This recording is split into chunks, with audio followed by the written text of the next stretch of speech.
Good day, good people. I'm back with another installment of Three Things. First, the Texas Senate passed a bill to prevent transgender girls and women only from participating in sports consistent with their gender identity. Oh, my parents' great state of Texas. The bill that passed was one of two sports ban bills up for vote this session alone. The same Senate passed a similar anti-trans sports ban bill earlier this year. More than 250 anti-LGBTQ bills have been introduced across the country this session. 13 have successfully passed in 8 states. This sad and expected trend of anti-trans LGBTQ bills is beyond concerning, and it's really an old play from zealots who demonize a minority community to turn out votes based on fear and hate. It's important for all of us to recognize the play they're running, as similar plays have and continue to be made to stymie progress for civil rights and voting rights, for example.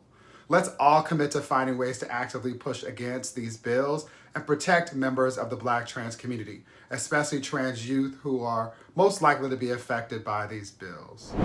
Second, Cornell University recently released a study that found discrimination inflicts greater harm on LGBTQ+ people of color. Big surprise.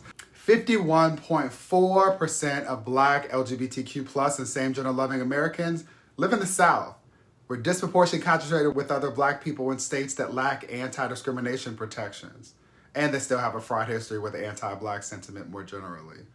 LGBTQ+ people of color are twice as likely to experience anti-LGBTQ+ discrimination, and we're twice as likely compared to white LGBTQ+ people to experience anti-LGBTQ+ discrimination when interacting with the police.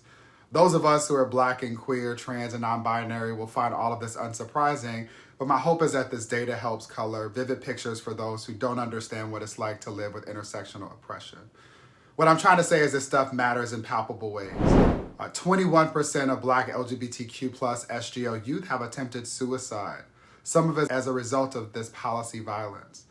Those who reported high levels of support from at least one person or who have access to safe and affirming spaces report attempting suicide at lower rates. There's a whole lot that can and should be done to respond to policy violence, especially that kind of violence which impacts our mental health.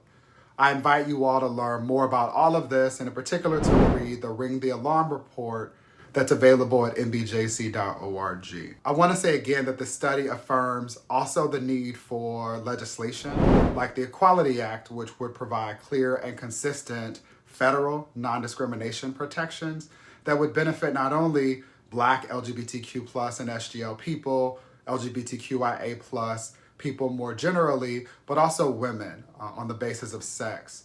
So I implore everyone to contact your senator and to urge passage of the Equality Act this congressional session. Finally, Ed Buck is back in court. For those who are unfamiliar with Ed Buck, he's a privileged white man in Hollywood, California, who has sadly become known for drugging and contributing to the deaths of Black, gay, and same-gender loving men, young men in particular. I want to give a special shout out and acknowledge the incredibly important, really the leadership of MBJC's founding member, Jasmine Canick. Jasmine has and continues to be on the front line, not only covering the case, but working diligently to ensure that there's accountability for Ed Buck. She's been doing this since day one. Jasmine has described Ed Buck as a racist, sadistic monster who derives pleasure in harming Black men specifically. It's worth noting, as she says, that the men he preyed on were vulnerable, unhoused, and hungry. They were in need of money. And he chose them because he knew they would be manipulated, and because there are systems that are not designed to protect them or us more generally.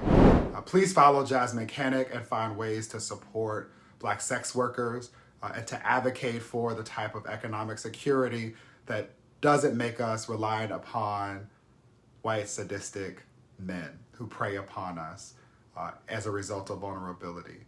Let's also be clear that there's work to be done to shift the systems that exist to protect the privilege of folks like Ed Buck. Thank you for your continued leadership, Jasmine. And thank you all for listening and for engaging with me and this 3 Things series. Drop a note in the comment section letting me know what you think about any of these 3 things. Please also let me know if there are some hot topics on your mind that I should know about and or that we should cover.